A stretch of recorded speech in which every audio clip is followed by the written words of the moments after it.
A partir de agora, eu vou começar a falar, então, exatamente da representação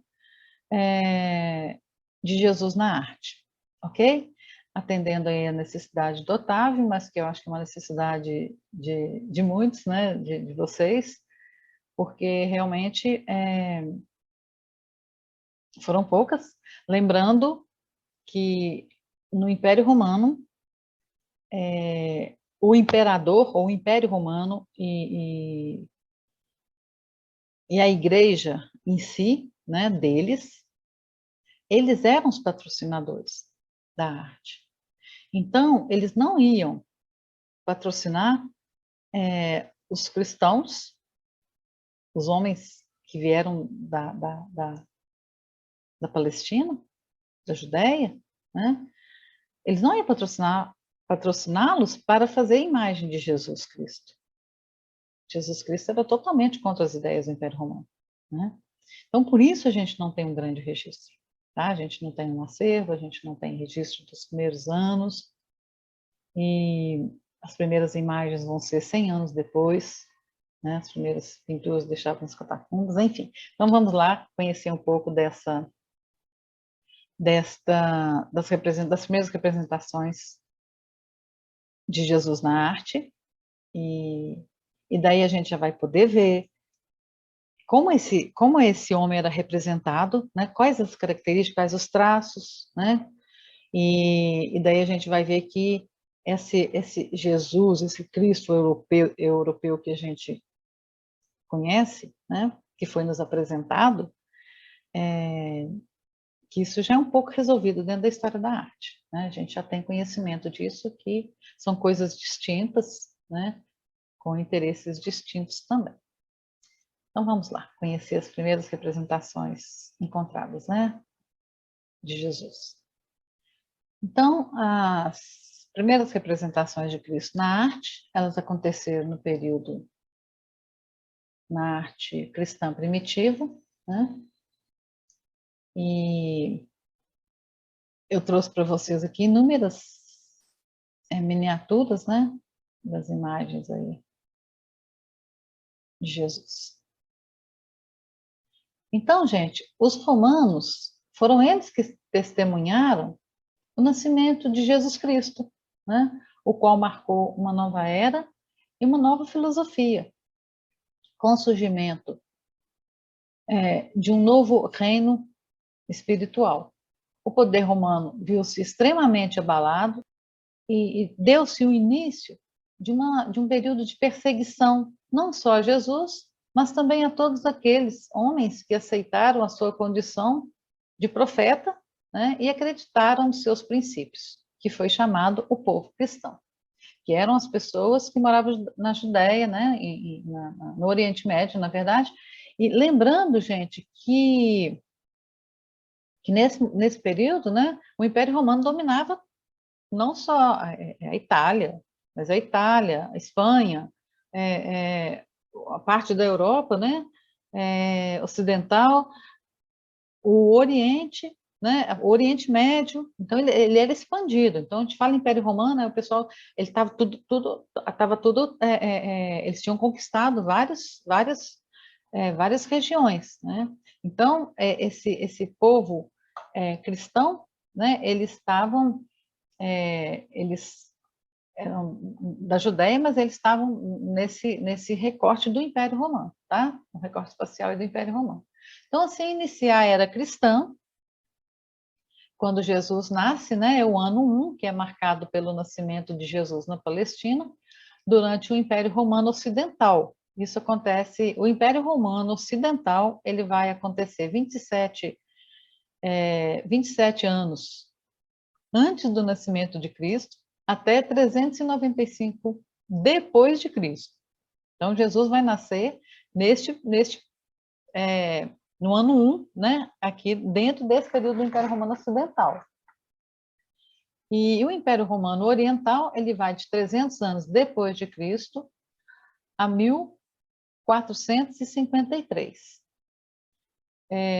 Então, espero que aqui fique claro, né? Jesus nasceu nesse período, né?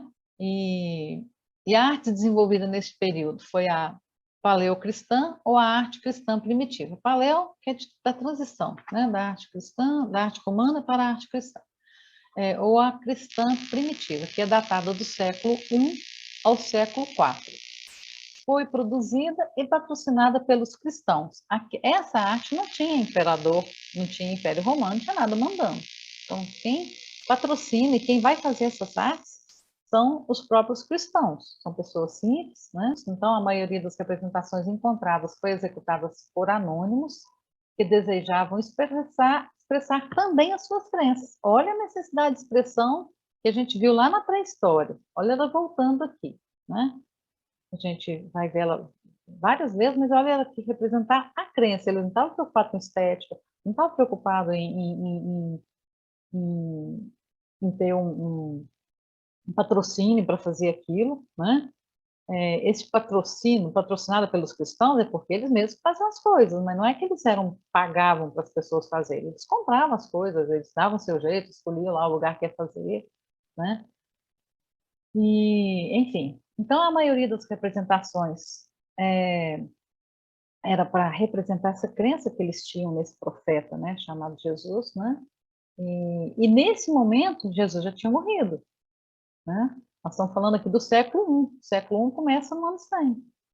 Então, na verdade, nos anos que Jesus viveu, aproximadamente aí do primeiro ano ao 33, 39, as datas não são muito precisas, não tem nada registrado. Até então, não foi encontrado nada registrado. Quem sabe, numa possível escavação daquelas regiões, né? Alguma coisa pode surgir por aí. Então, a falta... e aí, o que acontece? Vai ser uma arte também muito pobre, muito simples, né? Porque eles não tinham esse saber técnico anterior, eles não tinham esse acesso à Grécia, né? Eles não tinham acesso lá então, essa falta de saber técnico anterior à concepção de tais obras marcou essa fase inicial da arte cristã com métodos simples e formas bastante grosseiras, né? Então, as primeiras representações de Cristo na arte, né? Enquanto os romanos desenvolviam uma arte colossal e espalhavam seu estilo para toda a Europa e parte da Ásia, os cristãos começavam a fazer as primeiras representações de Cristo na arte que se tem conhecimento. A arte cristã primitiva ela foi dividida em dois períodos. O primeiro é quando o povo cristão era perseguido pelos romanos. O segundo é quando o cristianismo tornou-se religião oficial do Império Romano, em 380, pelo imperador Teodósio. Porém, é interessante isso, em 303 aproximadamente, Constantino já havia adotado o cristianismo como sua religião. Ele se apaixona por uma mulher cristã, né, que seguia os, as ideias de Cristo, né? E, e aí Constantino acaba cedendo, né, a, a religião de Cristo, né? Mas embora ele não oficializa, quem vai oficializar depois é o imperador Teodósio. Então a arte no primeiro período ela era feita nas catacumbas pelos cristãos que representavam nas paredes e tetos os ensinamentos de Cristo. As pinturas eram afrescos, executados com métodos simples e abandonando toda a maestria da arte greco-romana, pois não tinham a intenção de fazerem retratos, mas de ilustrarem as passagens de Cristo para catequizar, né? Então era como se fossem os evangelhos, a Bíblia, né? Só que era tudo pintado na parede, né? Então, nesse momento, foram criadas as catacumbas são cemitérios subterrâneos que foram construídos em Roma, e porque até então os romanos, os seus corpos eram queimados, e o corpo, só os cristãos é que vão ser enterrados, porque eles acreditavam que eles tinham que deixar os corpos, né, depois de mortos, inteiros, para uma possível ressurreição, né, como foi a de Jesus Cristo. E os romanos que não acreditavam nisso, queimavam seus corpos. Então, os cristãos constroem as catacumbas, e onde eles faziam as suas reuniões, os seus cultos, né? E ali eles começam a fazer suas pinturas para doutrinar as pessoas que queriam seguir os ensinamentos de Cristo. No segundo período, quando o cristianismo passa a ser religião oficial do Império Romano, a arte cristã deixa seus esconderijos nas catacumbas e ganha um maior destaque nas igrejas e basílicas. É aí que entra o período bizantino, tá? Então a arte vai sair da catacumba e vai para o período bizantino, que eu apresentei para vocês numa sequência cronológica, ele vem depois da arte cristã primitiva, tá bom? Mas como a gente já tinha estudado, eu já trouxe aqui. Então, nesse segundo período, surgem então os famosos mosaicos bizantinos, que eram patrocinados pelos imperadores romanos, né? As primeiras representações de Jesus, então, que se tem conhecimento, foram feitas nesse período da arte cristã primitiva. Historiadores apontam algumas imagens que datam entre o século I e século IV, como sendo a representação de Jesus, além de vários sudários atribuídos a Cristo, né? Embora não é um material artístico, é um material relacionado à religião, mas que vai servir de referência para muitos artistas, inclusive até os dias de hoje. Quando nós falamos da imagem de Jesus na arte, é preciso entender que em nenhuma escritura sagrada houve uma descrição da aparência física de Jesus, tá? Deus não podia ser visualizado ou pintado como um ser humano, né? Então, por isso, não existe nenhuma escrita assim, né, de como ele era, da sua aparência física, nas escrituras, tá bom? E, então foram os artistas, né, que idealizaram essa imagem de Jesus, né, que fizeram os primeiros registros possíveis, né, que ilustraram as paredes das catacumbas, né, que desenharam as paredes das catacumbas. Então, por isso essa dificuldade de falar assim, como Jesus era, como Jesus não era, né? E daí quando chega no Renascimento, onde a Igreja Católica era patrocinadora dos artistas no Renascimento, eles começam a fazer a pintura de Jesus, né, segundo as que nós estamos acostumados a ver, né? É muito complexo, né, a gente falar disso, né,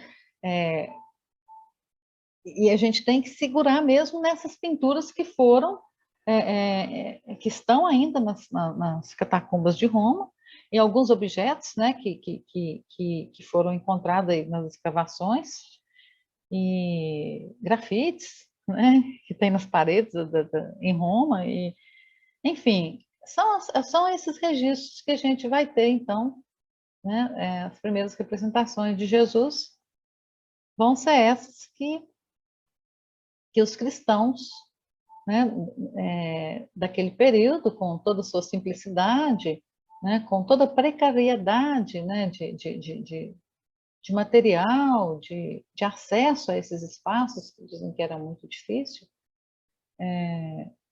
deixaram para nós, ok? Então, lembrando, as primeiras representações estão dentro da arte cristã primitiva. Olha, aqui eu trouxe para vocês imagens, fotografias, né, das catacumbas de Roma. Vocês podem ver, né, onde ficam, né, na verdade, as pinturas, os afrescos que trazem os primeiros registros do rosto de Jesus, por exemplo, né? Então aqui a gente tem o rosto de Jesus aqui no teto da catacumba de Comodila. Tem várias cenas, né? Aqui nós temos a catacumba de Priscila, a catacumba de Domitilo. As catacumbas eram corredores com essas cavas, né? Feitas na própria terra, né? Nos túneis. E era aqui que os cristãos se reuniam para fazer os seus cultos, para discutirem, né, os aprendizados, os ensinamentos. E, embora os romanos sabiam que eles estavam aqui, eles não os atacavam, né? E deixavam eles aí à vontade. E, então, aqui estão as carneiras, né? Ou cavos mesmo, né? Dentro das paredes. Hoje, essas catacumbas são pontos de visitação. Essa aqui é São Calixto.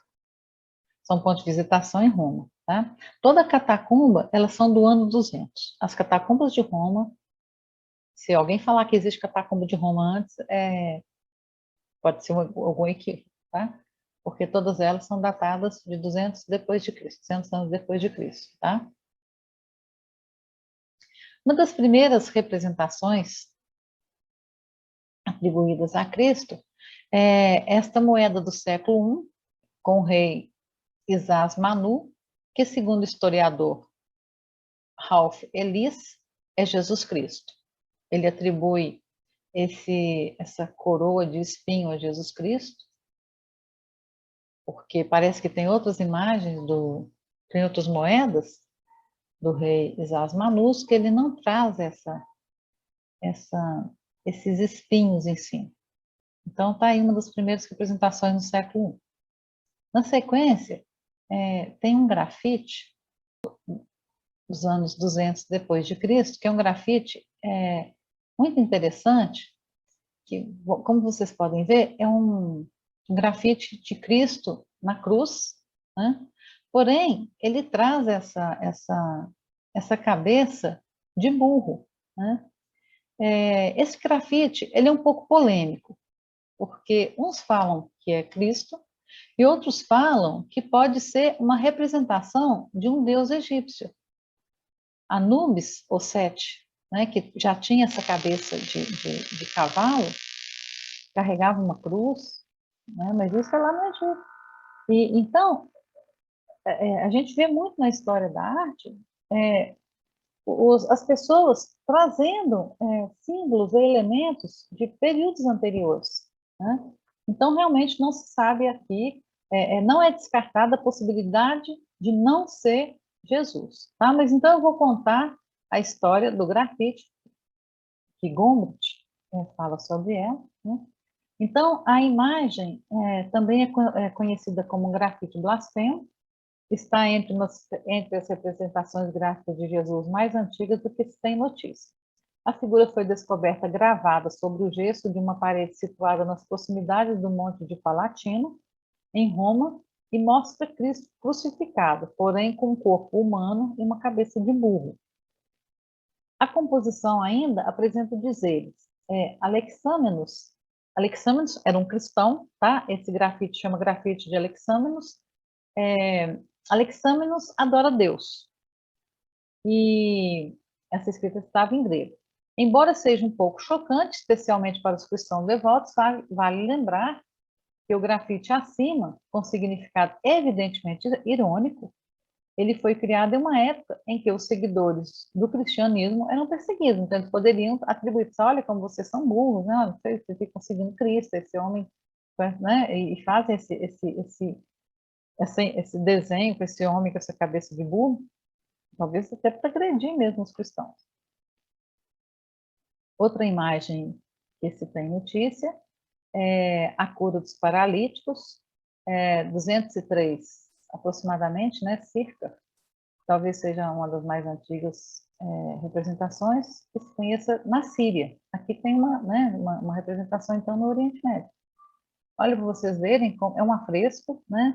O Jesus sem nenhuma proporção estética, né? Pequenininho, a cabeça vai ter uma, duas, três, quatro, cinco, 5,5, né? O corpo tem 5,5 vezes o tamanho da cabeça. Então, uma pintura muito simples mesmo, né? Bem pobre, né? Mas que era da época deles, era representação, então isso tem um valor cultural muito grande, né? Aqui outra pintura, outro afresco, tá? É Jesus, o Bom Pastor. Existem mais afrescos com esse mesmo nome em outras catacumbas em Roma, tá bom? Essa aqui é de São Calixto. 250 também depois de Cristo. Aqui a gente percebe a presença de alguns elementos já começando a enriquecer um pouco mais o trabalho, mas assim, né, de uma forma muito simples. Aqui é Jesus, né, com os animais, seu cordeiro aí nas costas. Algum elemento mínimo aqui de uma folhagem, né? Então é bem simples, né? Olha, aqui ele não tem barba, um cabelo mais curto. A gente não sabe se era, né, uma representação deles lá da época, se representava a raça deles, né? Provavelmente está mais próximo de Jesus do que da gente, né? Vamos combinar. Aqui esse aqui é um molde em gesso, que é da adoração, né, dos reis magos a Jesus. Então aqui uma representação do século III, que está na catacumba de Priscila. Esse afresco aqui, que está na catacumba de Marcelino e Pedro, em Roma, é do século IV, né? É Jesus Jesus de barba, entre Pedro e Paulo. Eu, particularmente, vejo nessa pintura, nessa representação de Jesus, uma semelhança. Artistas, pintores renascentistas, né? Que fazem esse Jesus com olho grande, esse rosto comprido, cabelo comprido, barba comprida, esse planejamento da roupa, né? A gente vai ver isso depois. Então, a impressão que se tem é que esses artistas também foram nas catacumbas para ver esses desenhos, para poder fazer suas representações, embora todos são irreais, né? Mas aquilo que eu falei, no século IV está muito mais próximo. Então, a possibilidade de ter alguma representação, né, de ter algumas características das pessoas da região dele, é enorme, enorme, enorme, enorme, né? Então, tá aí Jesus entre os apóstolos Pedro e Paulo. Ele traz, aqui o afresco está deteriorado, está estragado, mas ele traz um livro aqui na mão, que são, né, as escrituras, e do outro lado a mão é um Cristo Pantocrátor, né? Ele tem um gesto aqui da mão dando a bênção, né? Esse aqui é um detalhe daquela primeira catacumba, daquele Cristo que a gente viu no teto da catacumba, outro afresco, também um Cristo com barba, né, esse rosto comprido, os olhos grandes, amendoados, esse afresco, né, final do século IV.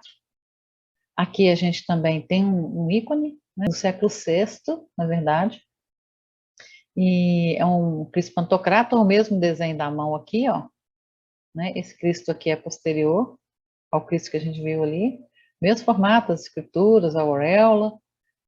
Aqui outro afresco, outro Jesus entre os apóstolos Pedro e Paulo, né? Aqui na catacumba de Comodila. Eu acho interessante esse afresco, que tem aqui uma presença de um azul no fundo, né? E um laranja na frente, quase que a gente consegue ver planos, no momento que isso não existia, né? Mas eu acho interessante isso. Bem simples também a pintura, né? Parece, é um desenho, simplesmente um desenho colorido por dentro, né? Bem chapado.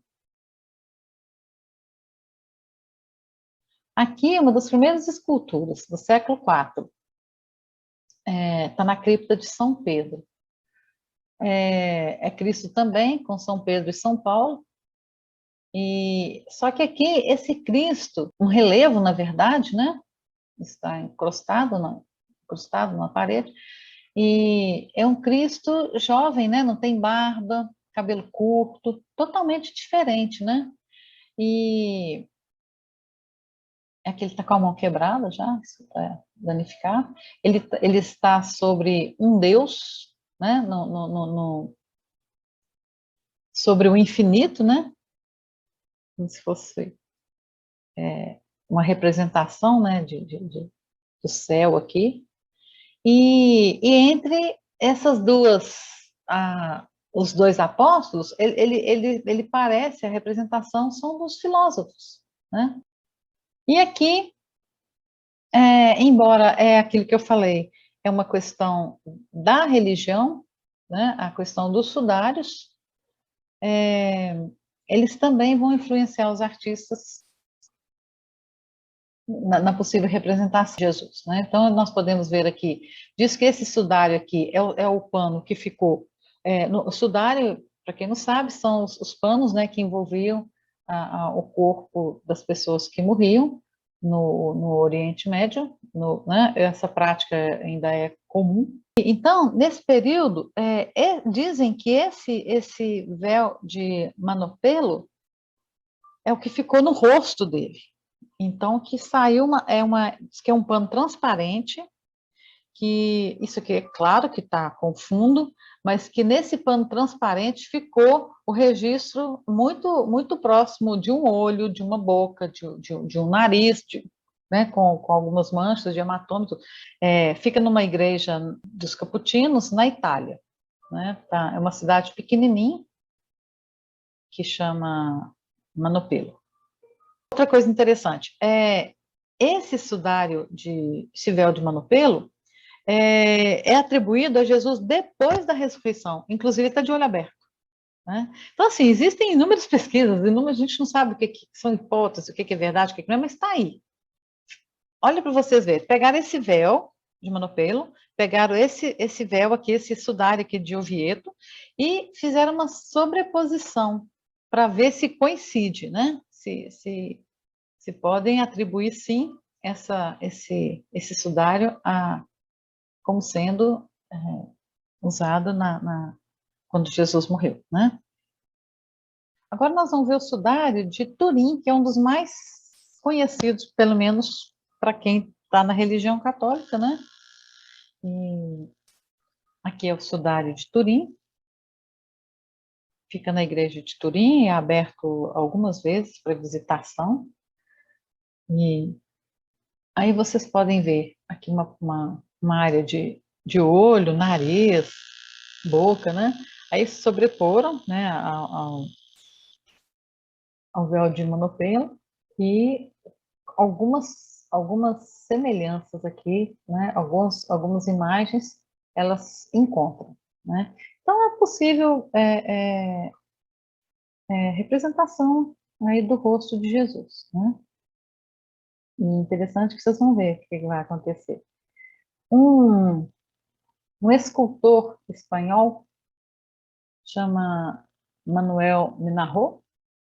Ele é um artista, ele é da Escola de Belas Artes de Sevilha, e ele fez, a partir do sudário, né, que não é só o do rosto, mas do corpo todo, ele conseguiu esculpir um Cristo crucificado, né, que, segundo o artista, seria uma reprodução científica do estado físico de Nosso Senhor Jesus Cristo depois de sua morte. O autor não visa provar a existência de Jesus de Nazaré, mas destacar os impressionantes acertos anatômicos constatados nos estudos científicos do Santo Sudário. O professor Minarro diz à BBC do Brasil que, embora tenha privilegiado a exatidão matemática, essa imagem só pode ser compreendida com os olhos de quem tem fé. A princípio, ela pode chocar pelo realismo, mas ela reproduz com fidelidade a cena do Calvário, completou. Minarro levou mais de 2 anos para concluir a sua obra. Então, em outros momentos, a gente diz que todas as manchas que estão nesse crucifixo representam os hematomas que estão nessas imagens de Santo Sudário, né? Então, uma pesquisa muito bem feita. Aqui está um artista, né? Aqui eu encerro estas representações, né, de Jesus do século I ao século IV, que é dentro da arte cristã primitiva. Tá? Agora, eu vou responder a dúvida ou a curiosidade da Júlia, né, quando ela questiona qual que é a etnia de Jesus. Bom, então nós vamos ver agora as pinturas as pinturas de Cristo feitas no Renascimento e no período barroco.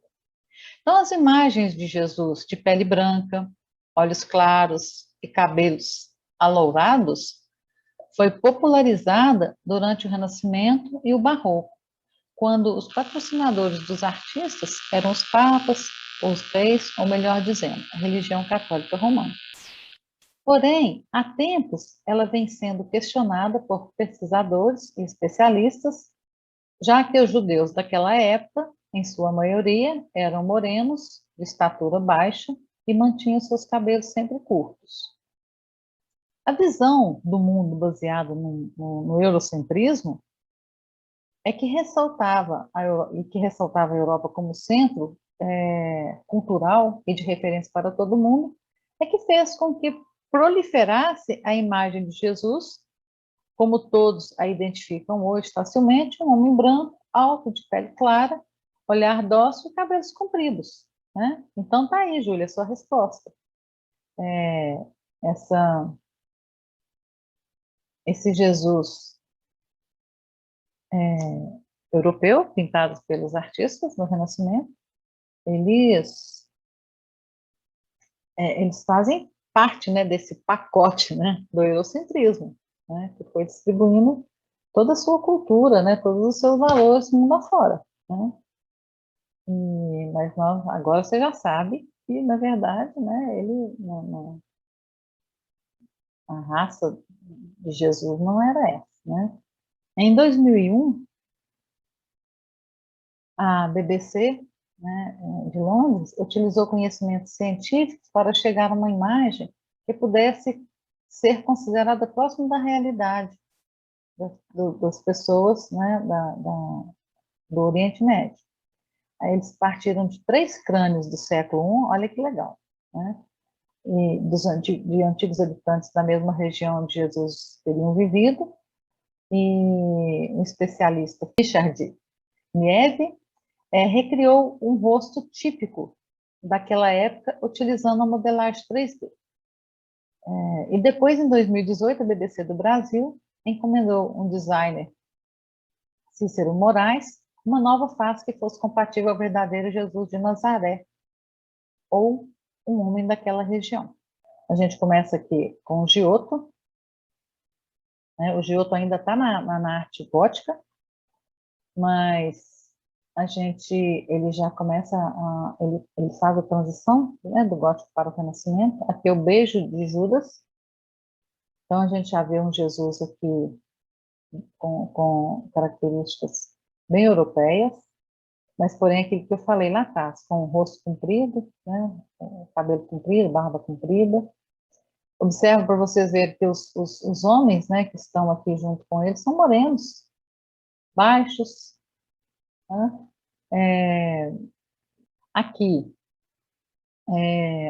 uma das primeiras representações de Jesus Cristo feito por Leonardo da Vinci, que é a Última Ceia. Né? Aqui ele tem um cabelo bem claro, os traços finos, mas um rosto comprido. Né? Então, esse aqui é uma pintura, no primeiro momento seria um afresco na Catedral de Santa Maria della Grazia, em Milão, e que, na verdade, Leonardo da Vinci faz um experimento que parece que ele mistura óleo no afresco, e imediatamente isso vai dar um craquelê, né? Então a imagem quase que se perde, por isso ela é toda bem danificada, porque ela se perde imediatamente a esse experimento dele, né? Aí eles conseguem recuperar alguma coisa, mas ela é muito danificada. Eu não conheço, ainda quero conhecer. Outra pintura de Leonardo da Vinci encontrada recentemente, Salvator Mundi, né? Ela foi encontrada em 2005 e leiloada em 2017 em Nova York por $450.000. Né? Lembra também um Cristo Pantocrator, cabelo comprido, rosto comprido, os olhos amendoados, né? E com toda a simbologia, né, que eu falei para vocês, de um Cristo que dá a bênção, né? E aqui no lugar das esculturas, ele traz uma esfera de cristal que representa, né, o globo. Olha, aqui ele é bem claro. Aqui é Cristo ressuscitando, né? E a ressurreição de Cristo. Essa pintura é de Rafael Sanzio. Traços finos, um cabelo claro, uma pele clara. Ao contrário, né, dessas pessoas aqui que não tem os traços tão claros, tão finos assim.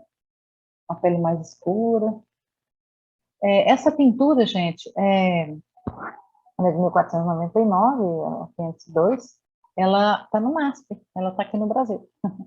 Eu já tive a oportunidade de conhecer pessoalmente. Né? É muito, muito bonito. Muito bonito. Vale a pena. Quem for ao MASP, por favor, vá lá visitar o Rafael Santos.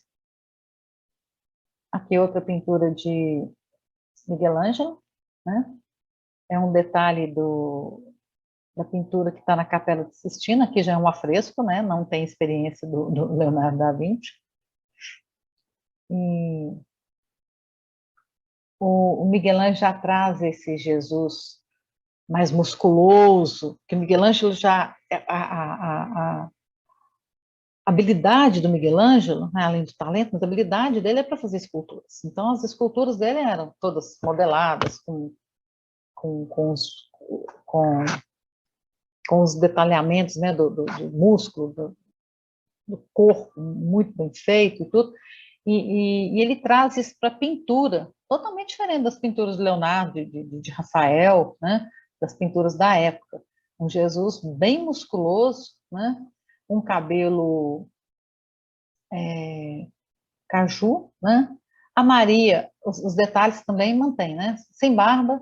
Então, cada artista, olha esse braço aqui de Jesus, parece uma escultura, um volume, um peso, esse músculo aqui, esse bíceps, né? Bíceps.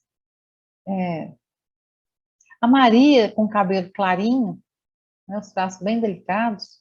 Então, aqui fica muito claro que cada artista vai representar o Jesus do jeito que ele quiser, né? Essa pintura, então, repetindo, Maria e Jesus, um detalhe da pintura que está no altar-mor da Capela Sistina, em Roma. Aqui um Jesus, o Cristo carregando a cruz, isso é da Via Sacra, né? De El Greco. Eu acho esse Cristo muito expressivo. Nossa, eu acho forte, mas ele é muito expressivo. Também parece, né, um olho claro, um cabelo claro, uma pele clara, os traços muito finos, cabelo liso, né? As pinturas vão ser do período barroco. Essa aqui é Caravaggio, e um Jesus também extremamente delicado, né? Segundo os historiadores, né, Caravaggio era um homossexual, e ele passou essa delicadeza, né, que ele percebia, né, no homem para as pinturas dele. E todas as pinturas dele, os protagonistas das pinturas dele tinham essa delicadeza no rosto. Aqui Rembrandt tenta pintar Cristo como Rembrandt já faz uma pesquisa e quer pintar um Cristo mais próximo dos homens da sua região, né? Então ele faz alguns retratos de Cristo aqui, trazendo características, né, da raça dos povos do Oriente Médio. Aqui é o resultado das imagens digitais encomendadas pela BBC. Aqui é a BBC de Londres, né? Richard Nieve. Ele faz aqui, ele busca crânios dos homens do século I, da região, né, da Palestina, e faz uma modelagem 3D e chega a esse resultado. Em 2018, a BBC do Brasil pede para o designer Cícero Moraes fazer uma representação gráfica com o homem com a aparência de Jesus. essa reprodução ela foi distribuída inúmeras vezes, pelo menos aqui no nossa região. Acredito que no Brasil também, porque esse artista Vicente Caruso, ele é um pernambucano. Esse outro pôster aqui é um cartão postal, eu já vi ele inúmeras vezes. Então, essa é o Jesus que nós é o Jesus Cristo que é mais distribuído para nós, né? Que deixa essa imagem desse Jesus louro, né? Com pele clara, com os olhos claros, barba clara, que realmente não representa, né? Os homens do Oriente Médio, né? E cabelos mais anelados, região mais quente, né? E, não sei se vocês sabem que os cabelos anelados, né? Os cabelos crespos e encaracolados, né? São das regiões quentes, como na África e tudo, que é para proteger, né? A umidade do cérebro. Por isso que eles são todo encaracolados, todo enroladinho assim, da raça negra, que vive em regiões muito quentes. Então, por isso que o cabelo é todo aneladinho. Ele protege o cérebro, né? E nas regiões mais frias, eu não tinha necessidade dessa proteção. Então, são coisas muito naturais, eu acho isso muito bacana. Já são cabelos mais lisos, porque o lugar é mais frio, né? As regiões frias, Europa, Rússia, as pessoas claras, é uma questão mesmo do corpo, do desenvolvimento do corpo nessas regiões, de acordo com o clima, né? É só para essa imagem também, Jesus em Monte das Oliveiras, uma reprodução de 1900. Esse Jesus clarinho, clarinho, também, né, leva a gente a uma boa contemplação. E é isso, gente. Então aqui eu torno a falar, né, que a história da arte ela nos oferece uma viagem através dos registros deixados em inúmeras obras de arte e que trazem intrínseco o espírito de seu tempo e suas culturas. Então a arte tem essa função, né, de contar a história para a gente através das imagens, né? Aqui estão as referências bibliográficas de onde eu me baseei. Aqui já tem outras referências para outros materiais. E muito obrigada. Espero, então, que eu tenha conseguido, né, passar sanar essa curiosidade do Otávio e da Júlia. E a gente vai conversando e até o nosso próximo vídeo. Muito obrigada. Que vocês fiquem com essas pinceladas, né, do que a arte pode contar para nós. Muito obrigada.